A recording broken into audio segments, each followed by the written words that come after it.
जैसा कि हमने पार्ट 1 में देखा था कि कैप्टन अमेरिका को उस बर्फीले प्लेन से निकाला गया था जहां से कैप्टन अमेरिका 70 सालों से दबा हुआ था और कैप्टन अमेरिका इस नई दुनिया में रहने की कोशिश कर रहा था। अगर आपने पार्ट 1 नहीं देखा है तो उसका लिंक डिस्क्रिप्शन में मिल जाएगा। अब हम 2 साल बाद का सीन देखते हैं जहाँ कैप्टन अमेरिका निक फ्यूरी से मिलने जाता है। तो निक कैप्टन को बोलता है कि तुम्हें एक मिशन पर जाना है और तुम्हारे साथ एक लड़की भी जाएगी जिसका नाम नताशा है। इस मिशन को लीड एक एजेंट कर रहा होता है जो कैप्टन को बताता है कि कुछ हाइड्रा के गुंडों ने समुद्र में एक शिप को हाईजैक कर लिया है। कैप्टन अमेरिका प्लेन से अपनी टीम के साथ उस शिप पर कूद जाता है जहाँ उन गुंडों का लीडर एक जॉर्ज नाम का आदमी होता है। जॉर्ज और कैप्टन अमेरिका के बीच काफी देर तक फाइट होती है। जॉर्ज कैप्टन अमेरिका से बोलता है कि तुम में हिम्मत है तो बिना अपनी शील्ड के लड़ो। अब कैप्टन अमेरिका बिना शील्ड के फाइट करता है लेकिन आखिर में जॉर्ज बुरी तरह हार जाता है और बेहोश हो जाता है। कैप्टन एक रूम में एंटर होता है जहाँ नताशा एक यूएसबी में शिप का बैकअप ले रही होती है। तभी जॉर्ज फिर से होश में आ जाता है और कैप्टन पर अटैक करता है लेकिन कैप्टन अपना मिशन पूरा करके वापस हेडक्वार्टर आ जाता है जहाँ वो निक से मिलता है।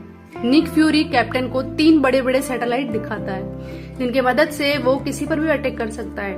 नताशा निक फ्यूरी को वो यूएसबी देती है जिसमें शिप का डाटा था। निक देखते हैं कि उसमें सारा डाटा कोडिंग किया गया है जिसे डिकोड करने के लिए उसे बहुत टाइम चाहिए। ये इतना भी आसान नहीं था। इनकी कंपनी का नाम शील्ड होता है जो काफी फेमस है और कैप्टन भी इसी में काम करता है और साथ ही नताशा भी। इन सबको पता चलता है कि शील्ड में कोई स्पाई है जो हाइड्रा के लिए काम करता है और ये इनके लिए बहुत खतरा है। हाइड्रा हमेशा से शील्ड के खिलाफ रहा है। अब हम निक फ्यूरी को देखते हैं जो अपनी कार से कहीं जा रहे हैं लेकिन अचानक कुछ पुलिस वाले उन पर हमला कर देते हैं और वहाँ सामने एक मास्क वाला आदमी दिखाई देता है जिसे सब लोग विंटर सोल्जर के नाम से जानते हैं। निक अपनी चालाकी से वहाँ से बचकर निकल जाते हैं और सीधा कैप्टन अमेरिका के घर पर आ जाते हैं। निक कैप्टन से बोलता है कि मुझ पर हमला हुआ है, मेरे पास जो यूएसबी है उसमें कुछ सीक्रेट डेटा है जिसे सब हासिल करना चाहते हैं। अभी मैं किसी पर भी भरोसा नहीं कर सकता हूँ इसलिए इसे तुम अपने पास रखो। निक कहता है कि हाइड्रा किसी भी कीमत पर मुझे मारना चाहता है। तभी वहाँ एक गोली चलती है जो निक फ्यूरी को लगती है। यह अटैक उसी विंटर सोल्जर ने किया है और निक फ्यूरी की मौत हो जाती है। अब कैप्टन अमेरिका विंटर सोल्जर का पीछा करता है लेकिन विंटर सोल्जर बचकर भाग जाता है। निक को हॉस्पिटल ले जाया जाता है लेकिन उनको बचा नहीं पाते हैं। अब कैप्टन शील्ड के हेड से मिलने जाता है जहाँ हेड बोलता है कि उस यूएसबी में जो डेटा है वो बहुत जरूरी है और निक आखिरी बार तुमसे मिले थे इसलिए वो यूएसबी तुम्हें ही दिया था। अब तुम्हारी भलाई इसी में है कि वो यूएसबी मुझे दे दो। कैप्टन कहता है कि निक ने मुझे कोई यूएसबी नहीं दिया और वहाँ से वापस जाने लगता है।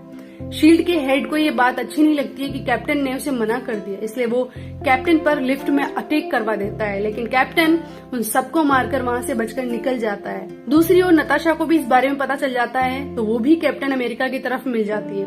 वे दोनों मिलकर उस यूएसबी से डाटा निकालने की कोशिश करते हैं तो डिकोड करने पर उनको पता चलता है कि कहीं और भी हाइड्रा का एक बेस है।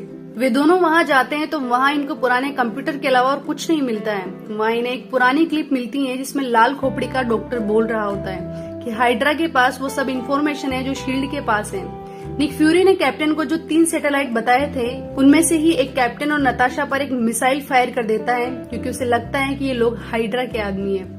लेकिन कैप्टन नताशा को बचा लेता है क्योंकि उसे पता था कि इस बेस के नीचे से भी एक रास्ता निकलता है। अब कैप्टन को समझ आ जाता है कि उनके शील्ड का हेड ही असल में हाइड्रा से मिला हुआ है जिसने लिफ्ट में उस पर अटैक करवाया था। अब कैप्टन और नताशा शील्ड वापस नहीं जा सकते क्योंकि शील्ड हेड ने इनको गद्दार घोषित कर दिया था। कैप्टन अमेरिका आर्मी यूनिट जाता है जहाँ वो अपने एक दोस्त से मिलता है जिसका नाम है फाल्कन। कैप्टन अमेरिका उसे पूरी बात बताता है और अब ये तीनों टीम अप कर लेते हैं। इनको पता चलता है कि शील्ड में एक और स्पाई है जो कि हाइड्रा की तरफ से है इसलिए ये उसे पकड़कर ब्लैकमेल करते हैं और सब कुछ पूछते हैं। वो कहता है कि हाइड्रा का मकसद उन तीनों सैटेलाइट को अपने कब्जे में लेना है। उसने एक तो अपने कब्जे में ले लिया है और जल्द ही बाकी को भी अपने कब्जे में ले लेगा। तभी कैप्टन उसे बोलता है कि तुम हमारे साथ चलो और बताओ कि ये सब कहाँ हो रहा है। ये सभी वहाँ जा रहे थे कि इन पर उसी विंटर सोल्जर का फिर से अटैक होता है। विंटर सोल्जर उस स्पाई को शीशा तोड़कर बाहर निकालता है ताकि मार सके क्योंकि उसने इनको सब बताकर हाइड्रा को धोखा दिया था। यहाँ कैप्टन अमेरिका और विंटर सोल्जर के बीच काफी खतरनाक लड़ाई होती है, क्योंकि वो दोनों ही सुपर सोल्जर होते हैं। तभी विंटर सोल्जर का मास्क उतर जाता है। विंटर सोल्जर का चेहरा देखकर हम सभी यहाँ काफी हैरान रह जाते हैं, क्योंकि ये और कोई नहीं बल्कि कैप्टन अमेरिका का अपना दोस्त बकी होता है, जो पार्ट 1 में मर गया था। दरअसल जब बकी पार्ट 1 में ट्रेन से नीचे गिर गया था तो वहाँ हाइड्रा के लोगों ने उसे बचा लिया था और उसका ब्रेन वॉश करके उसे भी सुपर सोल्जर बना दिया था। अब बकी अपनी पिछली जिंदगी को भूलकर पूरी तरह से हाइड्रा के लिए काम करने लगा है। अब नेक्स्ट सीन में हम कैप्टन अमेरिका को देखते हैं, जो निक फ्यूरी से मिलने जा रहा होता है। असल में निक फ्यूरी अभी भी जिंदा है। उन्होंने मरने का नाटक इसलिए किया क्योंकि वे चाहते थे कि हाइड्रा उनका पीछा करना छोड़ दे।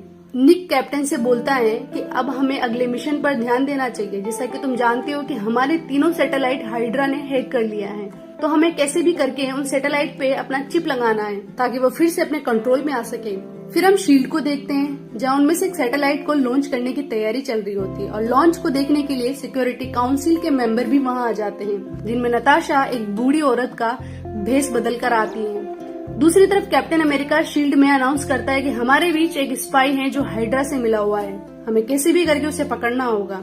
तभी हम उन सिक्योरिटी काउंसिल वाले मेंबर्स को देखते हैं, जहाँ नताशा उन सभी पर अटैक कर देती है और गन पॉइंट करके अपने असली चेहरे में आ जाती है और बोलती है कि मैंने ये सब तुम लोगों को रोकने और तुम पर नजर रखने के लिए किया है। तभी निक फ्यूरी भी वहाँ आ जाता है। वो शील्ड हेड से बोलता है कि तुमने शील्ड से जो भी डेटा चुराया है वो सब वापस करो, लेकिन वो हेड मना कर देता है। निक अपनी आंख से पट्टा उतारकर हेड की आंखों में देखता है। दरअसल निक की एक आंख में एडवांस लेवल की एक स्कैनर चिप लगी होती है, जिससे वो शील्ड हेड की आंखों को स्कैन करके सारा डेटा निकाल लेता है। दूसरी तरफ कैप्टन अमेरिका वहां पहुंच जाता है, जहां से उन सभी सैटेलाइट को लॉन्च किया जा रहा था।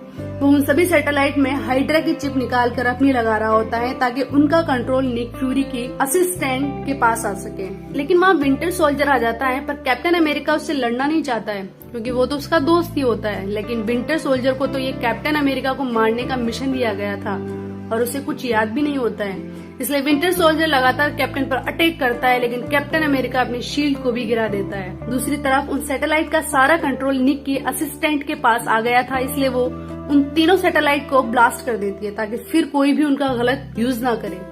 जब विंटर सोल्जर कैप्टन को मार रहा होता है तो वे दोनों ही नीचे पानी में गिर जाते हैं और कैप्टन अमेरिका बेहोश हो जाता है, लेकिन विंटर सोल्जर होश में रहता है और अचानक विंटर सोल्जर को कुछ याद आ जाता है, जिसके कारण वो कैप्टन अमेरिका को पानी से बाहर निकालकर वहाँ से चला जाता है। आखिर में हम निक फ्यूरी, कैप्टन अमेरिका और फाल्कन को देखते हैं, जो निक फ्यूरी की कब्र पर खड़े हैं। निक उनसे कहता है कि मेरी मौत को सबके सामने राजी रहने देना ताकि मैं छुपकर अपना काम कर सकूं। कैप्टन अमेरिका और फाल्कन अब भी विंटर सोल्जर की तलाश जारी रखते हैं और इसी के साथ मूवी खत्म हो जाती है। इसके अगले पार्ट का लिंक आपको वीडियो के डिस्क्रिप्शन में मिल जाएगा। साथ ही अगर आपको ये फिल्म पूरी देखनी है तो इसका लिंक भी वीडियो के डिस्क्रिप्शन में मिल जाएगा, जहां से आप चाहे तो डाउनलोड कर सकते हैं या फिर ऑनलाइन भी देख सकते हैं। Thank you.